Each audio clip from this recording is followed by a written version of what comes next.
เดี๋ยวจบมีตติ้งแล้วจังเอาบินถอนไปโพสซะเนาะโพสลงเป็นสตอรี่ให้ตัวเองเบิ่งซื้อๆทุกคนเนาะบ่ได้เอาลงให้อวดให้ไผเบิ่งเนาะบางคน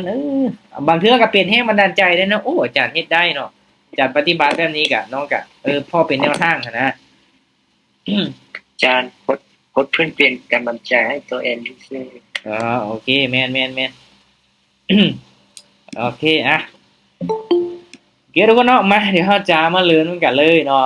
สำหรับทรงนี้เด้อยอมรับเลยว่ามันค่อนข้างที่จะสวิงเนาะทุกคนสังเกตเบิ่งแท่งเทียนก็ได้เนาะและมื้อนี้ทุกคนเนาะค่อยกะขึ้นมาเทศสดๆให้ทุกคนเบิ่งเนาะเป็นกรณีศึกษาเนาะไปเทศให้ทุกคนเบิ่งเนาะบ่ได้หมายความว่าค่อยเปิดมีตติ้งพาทุกคนเทศพาทุกคนหาเงินบ่แม่นทุกคนเนาะแต่ว่าค่อยมาเทศให้ทุกคนเบิ่งเนาะเทศสดๆเลยเนาะวิเคราะห์สดๆเลยได้เสียก็ทุกคนเบิ่งเอาเป็นกรณีศึกษานำกันทุกคนเนาะมาถ้างั้นกลับมาเบิ่งเนาะถ้างั้นกลับมาเบิ่งได้โอเคทุกคนเนาะออเดอร์ต่อไปจะเป็นออเดอร์แรกเด้อถ้าว่าใครที่ได้ติดตามค่อยก็จะเห็นว่าค่อยเทศตามเส้นอินดิเคเตอร์เน็ตโวลูมเนาะแล้วก็คูณเงินขึ้นไปทุกคนเนาะคูณเงินขึ้นไปเนาะสำหรับมื้อนี้เด้อทุกคนเด้อเนาะถ้าว่าเบิดไปอยู่ในบัญชีจริงนี้ 3,000 เนาะ3,377 เหรียญนี่ค่อยจังเศร้าเนาะแต่ที่จริงแล้วค่อยตั้งเป้าว่าอยากเอาประมาณ30เหรียญเท่านั้นในรอบนี้ทุกคนเนาะค่อยบ่ได้เอาหลายได้เนาะค่อยบ่ได้เอาหลายได้เนาะบ่ได้เอาแบบโอเวอร์เกินไปทุกคนเนาะบ่เนาะบ่โอเคมาทุกคนเนาะออเดอร์นี้เนี่ยจากซ่านะรีเฟรชน่าจะออกฟิวเลยสัญญาณจากซ่าโอเคโอ้น่าจะบ่ทันออเดอร์นี้ทุกคนเนาะมาเอาเป็นออเดอร์ต่อไปเนาะสัญญาณซ่าทุกคนเนาะโอเคได้ยิน3 USDT เนาะ3 USDT มาเดี๋ยวเรามาเบิ่งนำกันทุกคน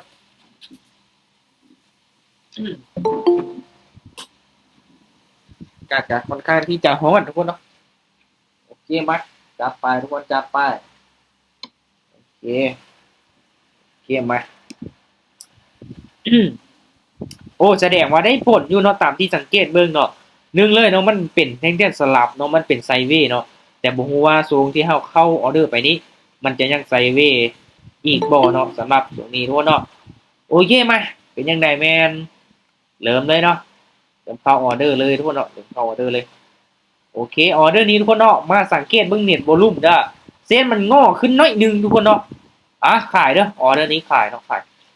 บ่งามเนาะออเดอร์นี้ยังบ่งามปานใดทุกคนเนาะตามสเต็ปแล้วนี่มันยังบ่งามเนาะเพราะว่าหยังถ้าว่าเส้นมันสีขึ้นเนาะอ่าแท่งเทียนตัวนี้มันต้องเป็นเขียวทุกคนเนาะมันจะงามเด้อเพราะว่าเส้นมันสีขึ้นน้อยนึงแต่ว่าแท่งเทียนตัวนี้มันเป็นแดงเนาะเฮามันขายลงมาเด้ถ้าว่ามันสลับขึ้นไปเขียวเด้เนาะแสดงว่าเฮาก็เสียมันบ่เห็นบ่โอ้เสียดายเนาะมันบ่งามเนาะออเดอร์นี้เนาะเส้นมันสีขึ้นไปเขียวลงมาลูกลงมานี่โอเคก็ถือว่าได้อยู่เนาะมาได้อยู่ไปต่อเพราะว่าออเดอร์นี้ก็ตามที่เบิ่งเนาะมันบ่ชัดเจนปานใดเนาะบ่งามปานใดสำหรับเน็ตวอลลุ่มได้โอเคทุกคนเนาะแต่ละเทคนิคมันก็มีหลายเนาะให้ทุกคนเลือกเอาเนาะวิเคราะห์ไปนำกันทุกคนเนาะตามได้ส่วนได้มั่นใจด้วยตัวเองเนาะโอเคเก็ตเหรียญเนาะคูณเงินเด้อสำหรับหมายที่2เนาะทุกคนเนาะ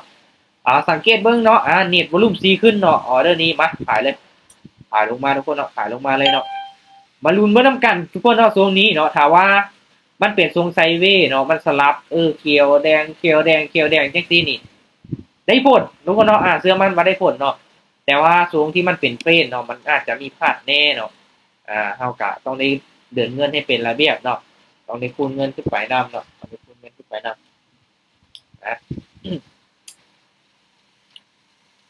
ลงมาอย่างกันลงมาแห่งลงมาลูกลงมาอ้าวขึ้นไปเสยเนาะอาชีพอาจารย์ชายน้อยเลยโอ้บ่ว่าติสิมาหักหน้ากันสิมาหักหน้ากันนี่บ่ได้เด้อทุกคนเนาะไปต่อทุกคนเนาะมามันสิจำได้เนาะทุกคนบ่จำเป็นต้องออกต่างก็ได้เนาะสวนก็ได้ทุกคนเนาะสวนก็ได้โอเคมา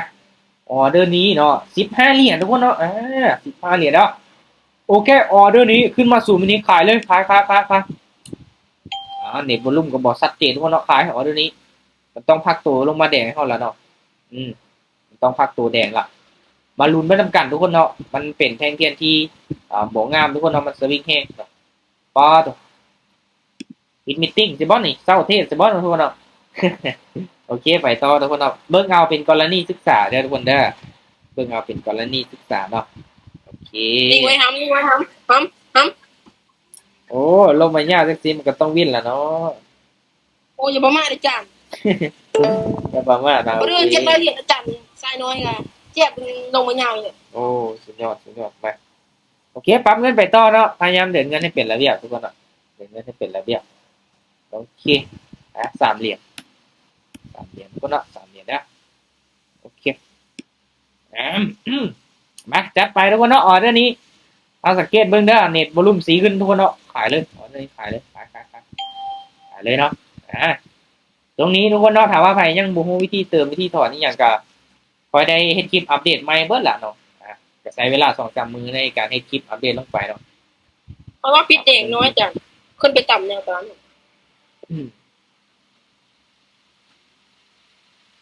โอเคมาลุ้นมากันเนาะโอ้มันน่าจะบ่สลับแล้วตีขึ้นไปสูงขนาดนั้นเนาะโอ้โอเคบ่เป็นหยังเห็นบ่ทุกคนเนาะมันก็บ่ดีดปานใดเนาะมันโซนสลับ มาบ่เป็นหยังเนาะมันบ่เป็นเต้นสลับนี่มันก็อาจจะมีพลาดแน่ทุกคนเนาะพลาดแน่ตามที่ทุกคนเห็นเลยเนาะโอเคไปเติมเงินให้เป็นระเบียบโอเคเรื่องนี้เน็ตวอลุ่มโอ้ง้อลงหน่อยนึงซื้อเด้อทุกคนเด้อซื้อขึ้นไปเนาะเรื่องนี้ซื้อขึ้นไปเด้อซื้อขึ้นไป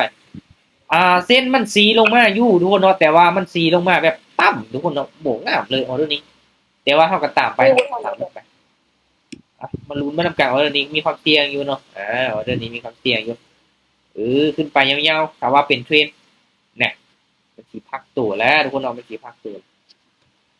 มันลุ้นมาทำการเนาะขึ้นไปต่อได้บ่ให้ซื้อพักกันราคาขึ้นไปโอ้อีกน้อยนึงโอ้เรียบร้อยทุกคนก็เสียนะเห็นบ่เนาะคือทุกคนสังเกตมึงเลยถ้าว่าเส้น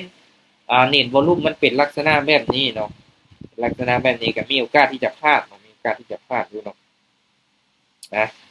ส่วนเทคนิคบินสั่งไม่ติดละโอเคสุดยอดทุกคนเนาะแม่นเนาะมันบ่ได้ผลเท่ากับส่วนมันเนาะโอเคเอาเงินเป็น15 เหรียญเนาะโอ้ต้องได้อาศัยในการคูณเงินไว้สูงนี้โอเคบอกไปยังมาเรื่องนี้สังเกตเบิ่งเส้นเน็ตวอลุ่มซีขึ้นขายเลยขาย3 วินาทีสุดท้ายเนาะมันลุ้นว่ากันว่ามันจะสลับลงมาเท่าได้บ่บ่ต้องท่าเขาอื่นก็ได้ทุกคนเนาะทุกคนสังเกตเบิ่งเส้นตัวนี้ก็พอเนาะถ้าว่าเส้นมันสีขึ้นโอเคค่อยเกี่ยมที่จะขายละแต่ว่าเส้นมันสีลงมาค่อยเกี่ยมที่จะซื้อขึ้นไปเนาะง่ายๆเลยเนาะทุกคนขายอาจารย์บ่ท่านมาออเดอร์นี้เอ็กซ์ให้ขายโอเคให้ซื้อให้ขายเนาะหลายเทคนิคทุกคนเนาะหลายเทคนิคแท่งอาจารย์ท่านเมื่อกี้นี้มันทุกลงมาสักโอเคมาทุกคนเอาไปต่อเนาะไปต่อบ่ค่อยดีดปานใดเนาะบ่ค่อยดีดปานใดงามอยู่ปั๊มเงินเป็น3ส่วนไอ้3 เดือนละโอเคเดี๋ยวนี้3 เหรียญคือเก่าทุกคนเนาะมาสังเกตมึงเด้อทุกคนเนาะเห็นบ่เส้นเน็ตวอลุ่มโอ้เอาว่ามันขึ้นเขียวนี่ก็วัดขายอยู่เนาะโอเคขายเรื่องนี้โอ้ลงมาแดงเฉยเนาะทุกคนเนาะย่ามันทุกคนเนาะโอ้เปลี่ยนแปลงตอนขายเว้ยกราฟดอทคอยทุกคนเนาะขายอย่างซื้อหรือขายเรื่องนี้ขายโอ้ก็เส้นมันก็งอขึ้นน้อยนึงหน่อยบ่เส้นมันงอขึ้นน้อยเดียวเนาะเรื่องนี้โอ้แดงน้อยจ้ะแดงใหญ่ก็ดีโอ้ต้องแดงใหญ่ล่ะเนาะนิ่งไว้ลูกโอ้ขึ้นไปแล้วโอ้ผักตกแดงโอ้เรียบร้อยเลยทุกคนเนาะโอ้เดินนี้โอ้พักละเดินเงินให้เป็นระเบียบเนาะเดินเงินให้เป็นระเบียบพักโอ้บ่แนะนำเลยเนาะอินนี่เนาะแนะนำเลยเอาคูณเงินเนาะปังเงินเป็น7 เหรียญเนาะโอ้เดินนี้มันบ่ง่ายเพราะมันเป็นเท่น้อยแบบนี้ทุกคนเห็นบ่ซื้อเด้อเดินนี้ซื้อเด้อซื้อขึ้นไปเนาะซื้อโอ้เห็นบ่ทุกคนกดออเดอร์แล้วมันเปลี่ยนแบบนี้แหละเนาะเมื่อกี้นี้จังซี่อะไรเห็นบ่ตอนเฮากดละมันเป็นแท่งๆเขียวแบบอยู่เทิงแบบนี้เนาะมันกดละแห้งขายแบบเทลงมาเมื่อกี้นี้เนาะโอ้ได้นะลุ้นมันนำกันเนาะขึ้นได้นะฝืนตาของโซนเนี่ยเฮาฝืนเฟซเนาะได้นะลูก ขึ้นไปได้ กา นี่ บ่งามกาบ่งาม ไปนิ่ง ไปโอ้ ๆไปเลย ย อย่าไปขึ้นไปก่อน โอ้ยดีกราบอีก โอ้โห โอ้ เดี๋ยวไหน ต้อง วะ ต้องผ่านทั้งสองไม้เนาะการบ่งามทุกคนเนาะบ่จะเป็นต้องเทียบตามคอยเด้อเนาะแนะนำเลยเนาะทรงนี้มันสวิงเฮเนาะ วันเล็ก เย่ส่วนถือว่าเป็นการดีทุกคนเนาะส่วนถือว่าเป็นการดีโอเคอ่ะปรับเงินเนาะปรับเงินตามได้ส่วนได้ทุกคนเนาะ เขาไม่ติ้งเขาก็ต้องส่วนตอนที่ว่าไม่เปิดไม่เขาต้องไปตามก่อนเขาพลาดหลายๆไม่เอาไปส่วน โอเคเอาออเดอร์นี้ค่อยซื้อเด้อออเดอร์นี้ค่อยซื้อเนาะซื้ออ้าวมาบานนี้มา ตามไป ออเดอร์นี้ทุกคนนะปกติแล้วนี่เส้นเน็ตวอลลุ่มนี่ซีขึ้นเนาะเขาต้องขายเนาะแต่ว่าออเดอร์นี้เป็นอย่างคือซื้อเนาะเมื่อกี้นี้มันเปลี่ยนตอนขายทุกคนเนาะคิดว่ามันจีลงมาแดกประมาณนี้คิดว่ามันจีลงมาแดกประมาณนี้ทำได้ส่วนได้เลยทุกคนเนาะขึ้นไปมาลุ้นเบิ้ลน้ำ ส่ กั วน นเทคนิคนะตัวนี้ ส่วนเทคนิคโอเคเอาขึ้นยาเลย นิ่งๆได้นิ่งๆได้ถ้าขึ้นไปขี่ลงมานี่โว้ย โอเคทุกคนเนาะถือว่าเบิ้งเอาเด้อทุกคนเด้อเนาะส่วนหลายพลาด2วินพลาด2วินพลาด2วินเห็นบ่ต้องเดินเงินแบบนี้ได้จังมีกำไรเฮาสิไปแบบไม้นึงแบบไปไม่ใหญ่ว่าเดียวนี่โอ้บ่ได้เนาะมีโอกาสเสียอยู่ต้องเดินเงินให้เป็นระเบียบเนาะโอเคมั้ยปั๊มเงินเป็น3เหรียญออเดอร์นี้เซ็นเน็ตวอลุ่มซีลงเนาะโอเคซื้อแล้วพลาด2แล้วก็กลับมาวินพลาด2กลับมาวิน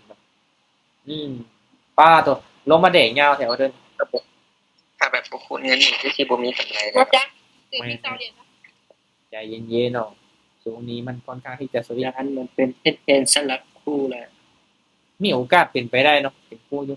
โอ้มันต้องให้พลาด2แล้วก็กลับมาวินพลาด2แล้วก็กลับมาวินเนาะโอเคบ่เป็นหยังมะโอ้เพียงบ่คูณฮอด10ไม้ก็พอเนาะ10ไม้นี่งบเฮาบ่พอเนาะพวกเนาะเคลียร์มาปั๊มเงิน3เหรียญ7เหรียญโอเคไม้ที่2นู่นเนาะสังเกตมึงเด้อสังเกตมึงเลยเนาะโอเคออเดอร์นี้ เพราะว่ามันขึ้นไปมันพยายามที่ลงมาอยู่จ้ะ โอเคออเดอร์นี้เน็ตวอลุ่มซีขึ้นเนาะขายออเดอร์นี้ขายเน็ตวอลุ่มซีขึ้นไปทุกคนเนาะ มันลงมาละขายมันเริ่มกดละ มาลุ้นมาทำกันเนาะว่ามันจะ ดีใจนะลูกลงมานะ มาลุ้นมาเสียมาทำกันตอนนี้มันเป็นคู่ทุกคนเนาะเห็นบ่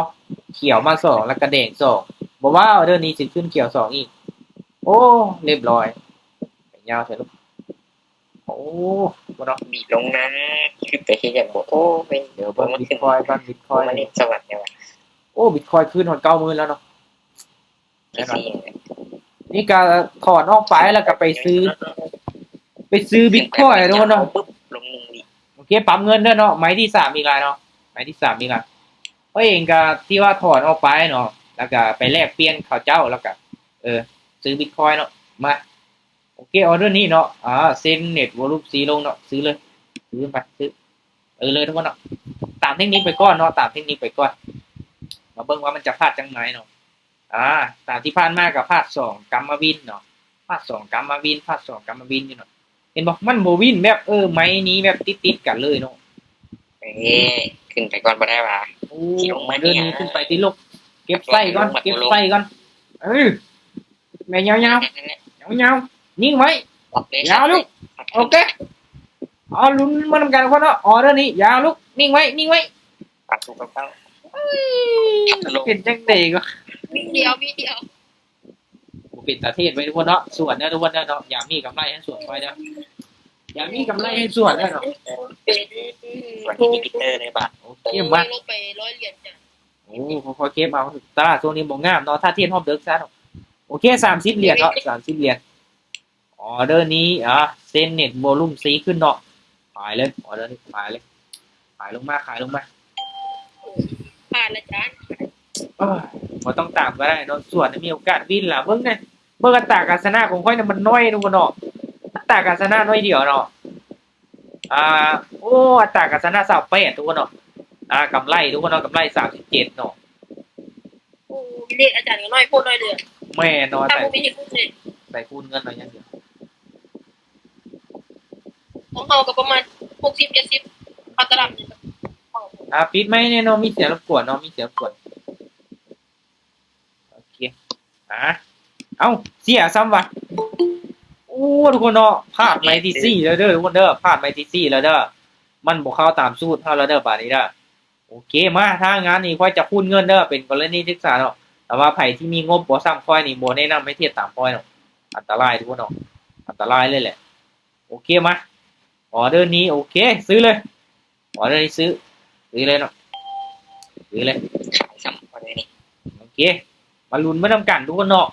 คือเป็นอย่างคือซื้อเด้อเมื่อกี้นี่เห็นว่าเนาะมันเป็นแท่งๆนี่ดีดลงมาเนาะแล้วก็เส้นเน็ตวอลุ่มสีลงมาแต่สุดท้ายมันก็ดีดขึ้นไปเขียวอีกเนาะดีดขึ้นไปเขียวอีกมาเบิ่งน้ำกันเนาะมันมีการเปลี่ยนแปลงตอนท้ายเด้มาลุ้นมาทำกันว่ามันจะลงมาแดงหรือว่าจะขึ้นไปเขียวเท่าได้ขึ้นไปลูกเด่นขาขึ้นต้องเขียวได้เขียวนิ่งไว้ไอ้ทุกคนเนาะเบิ้งเอาลงสตอรี่ก่อนทุกคนเนาะบ่ได้จริงๆเนาะมันกระตึงพวกที่บอกเบิ้งมันหลาย ไปหลายงานมันขึ้นไปนะ มันหลายไหมแล้วได้ทุกคนเนาะมาสิเก่งจำได้หึเอาลงสตอรี่ก่อนออเดอร์นี้มาจัดเต็มเลยทุกคนเนาะ ชื่อเพราะอันนั้นเบิ่งละมันขึ้นไปเป็นเขียวไปตาม จัดเต็มเลยเนาะ150เหรียญนะทุกคนเด้อเนาะบ่วินไม้นี้มันสิดีด1วิอีกบ่เบิ้งออเดอร์นี้ขายเด้อขายเลยเนาะขายลงมาเลยเนาะ BX นี่มามันสิจำได้มาลุ้นมาทำกันเด้อเนาะสิดีดลงมาบ่หรือว่าจังไดเนาะเอาแบบโอ้เสียแบบ1วิเปลี่ยน1วิเปลี่ยนนี่มันหลายไม้แล้วทุกคนเนาะมาออเดอร์นี้เป็นออเดอร์ที่6ทุกคนเนาะมาเบิ่งนำกันเด้อออเดอร์ที่6แล้วเนาะออเดอร์ที่6แล้วว่ามันจะวินบ่เนาะเอาแบบคูณเงินใส่เลยเนาะคูณเงินใส่เลยเนาะตามแผนของเฮาเนาะขึ้นไปละตอนนี้ขึ้นไปละเรียบร้อยเลยทุกคนเนาะเสียอีกเนาะเรียบร้อยเลยทุกคนเนาะ150ทุกคนแล้ว ปลา วิสุดท้ายตามที่ทุกคนเห็นเลยเนาะค่อยกาบันทึกหน้าจอไว้อยู่ทุกคนเนาะบันทึกหน้าจอไว้อยู่เนาะแบบนี้นี่ตามที่ได้เว้าทุกคนเนาะอยากมีกำไรนี่ให้เทศส่วนคอยเลยเนาะถ้าว่าเจอแบบนี้เนาะมาทุกคนเนาะออเดอร์นี้300เหรียญเนาะออเดอร์นี้300เหรียญเนาะ300เหรียญเนาะบ่ยากนะกำไรดูแล้วโอเคออเดอร์นี้ซื้อเด้อซื้อเลยออเดอร์นี้ค่อยซื้อเลยเนาะซื้อบาทนี้เนาะเส้นเน็ตวอลุ่ม4ปิดไมค์ให้ทุกคนเนาะมีเสียงรบกวนหน่อยนึงเนาะเสียงพัดลมรบกวนหน่อยนึงมาลุ้นมาทำการทุกคนเนาะตอนนี้นี่ไปฮอดออเดอร์ละ300แล้วเด้อเนาะออเดอร์300แล้วออเดอร์ที่7แล้วได้เนาะทุกคนเนาะคูณเงินฮอดออเดอร์ที่7แล้วได้เนาะมาลุ้นมาทำการตอนนี้5วิสุดท้ายโอ้เรียบร้อยเลยทุกคนเนาะเรียบร้อยเลยเนาะเห็นบ่เนาะแดงเชือกเลยทุกคนเนาะ ตลาดเดิมว่ะ โอเค โอ้วันนี้ตลาดหลายเหรียญละ แมนเนาะมาทุกคนเนาะไปต่อทุกคนเนาะค่อยจะคูณเงินไปต่อเด้อทุกคนเด้อคูณเงินไปต่อเนาะเพราะว่าค่อยเอามาเทรดนี่ก็เป็นกำไรล้วนๆเลยเนาะมาโอเคปรับเงินเนาะโอเคออเดอร์นี้700เด้อทุกคนเด้อเนาะ700เด้อออเดอร์นี้เด้อให้คนเบิ่งออเดอร์เป็นกรณีศึกษาโอเคซื้อเลยออเดอร์นี้ซื้อเลยออเดอร์นี้ซื้อเลยทุกคนเนาะ3แท่งเทียนแดงแบบนี้เนาะมาตามเทคนิคของเอามาลุ้นมาทำกันทุกคนเนาะตอนนี้เข้าไปออเดอร์ละ700แล้วเนาะประวัติศาสตร์นี่เนาะประมาณ2เทื่อเนาะค่อยคูณฮอด700ในเดือนก่อนเด้อเดือนก่อนนี่ประมาณ2เทื่อเนาะแต่ว่าเดือนนี้ก็มาจัดเลยเนาะตั้งแต่วันที่3เนี่ยเนาะคูณไป700ทุกคนเนาะมาลุ้นมาทำกันเนาะ อะไรก็ขึ้นแทน ที่ลูก จัง ขึ้นไปมันต้องจังซี่แม่ลุกโอเคโอ้มันต้องให้คูณฮอดขนาดนี้เลยว่ะทุกคนเนาะสุดยอดเนาะไม้ที่8มันต้องคูณฮอดไม้ที่8มันจังสีวินทุกคนเนาะบ่วินกับบ่เศร้าเนาะบ่วินเท่ากับคูณอย่างเดียวนะบ่สนนะทุกคนเนาะมีงบเด้อันนี้เป็นกรณีศึกษาเนาะถ้าว่าไผที่มีงบน้อยล่ะสิคูณตามแบบนี้บ่ได้ทุกคนเนาะทุกคนคูณประมาณ 4-5 ไม้ก็เบิดแล้วทุกคนเนาะใครมีงบน้อยนี่แน่นอนทุกคนเนาะมีงบน้อยต้องเทศให้มีอัตราการชนะสูงทุกคนมาเบิ่งอัตราการชนะของคอยเนาะเห็นบ่26คือเนาะกำไร150เหรียญเนาะรอบนี้นี่ได้หมายความว่าคอยเดินแบบไม้ละ50ไม้ละ100เลยเนาะบ่เนาะมันคูณได้น้อยเนาะแบบนั้นเนาะก็เลยเดินเซฟเอาอาศัยคูณเงินทุกคนเนาะเห็นแบบนี้ได้ค่อยจังได้ถอนหลายขนาดนี้เนาะคนเอาเบิ่งเลยว่าค่อยถอนไปหลายเท่าใดเนาะเห็นบ่ถอนมื้อนี้ก็ประมาณนี้เลยเนาะถอนได้เดือนกับตัวนี้เนาะ 5,000 กับ 4,000 แล้วก็มาถอนมื้อนี้อีกทุกคนเนาะเดี๋ยวจะโพสต์ลงไปอย่าลืมไปกดกดไลค์กดแชร์ให้เด้อทุกคนเด้อเนาะใครที่กดใครที่กดแชร์นี่เดี๋ยวสิมีรางวัลมาสุ่มแจกเนาะเป็นทาง YouTube ทุกคนเนาะถ้าว่า YouTube ผ่านกดแล้วก็จะเฮ็ด เฮ็ดกิจกรรมแจ้งให้ทีมงานเนาะอีกจังน้อยเนาะอีกจังน้อยก็พันกดเนาะโอเคทุกคนเนาะสำหรับมื้อนี้ก็ตามที่ทุกคนเห็นเลยเนาะตามที่ทุกคนเห็นเลยมัน YouTube จานกับ TikTok จานนะเบิ่งตลอด แม่นๆเนาะโอเคนี่เนาะโอเคมาก็ตามที่ทุกคนเห็นเลยเนาะมื้อนี้เนาะมันก็ต้องอาศัยในการคูณเงินนั่นแหละเนาะทุกคนเนาะว่าเป็นหยังค่อยคืออยากแนะนำว่าให้ทุกคนแบบเดินเงินเนาะให้เป็นระเบียบเนาะค่อยๆคูณขึ้นไปเอาเนาะค่อยๆคูณขึ้นไปเอาย้อนว่ามันอันตรายแบบนี้แหละทุกคนเนาะเราต้องได้คูณเข้าไม้ที่7ไม้ที่8เนาะเพื่อไม้ที่9ไม้ที่10ก็ไม่เนาะมันบ่มีคำว่า 100% เนาะโอเคถ้างั้นก็ค่อยๆเก็บเอารอบละน้อยทุกคนเนาะค่อยๆเก็บเอารอบละน้อยเนาะไปสำหรับรอบนี้ก็ถือว่าขอบใจทุกคนที่มาเข้าร่วมเนาะทุกคนเนาะขอบใจทุกคนที่มาเข้าร่วมไว้มื้ออื่นเด้อเข้ามาเทศม่วนๆนำกันหน่อยเนาะสำหรับมื้อนี้ทุกคนเนาะกขอตัวลาไปก่อนเนาะมีกำไรแล้วก็ถอนน้ำเด้อทุกคนเด้อถอนน้ำบ๊ายบาย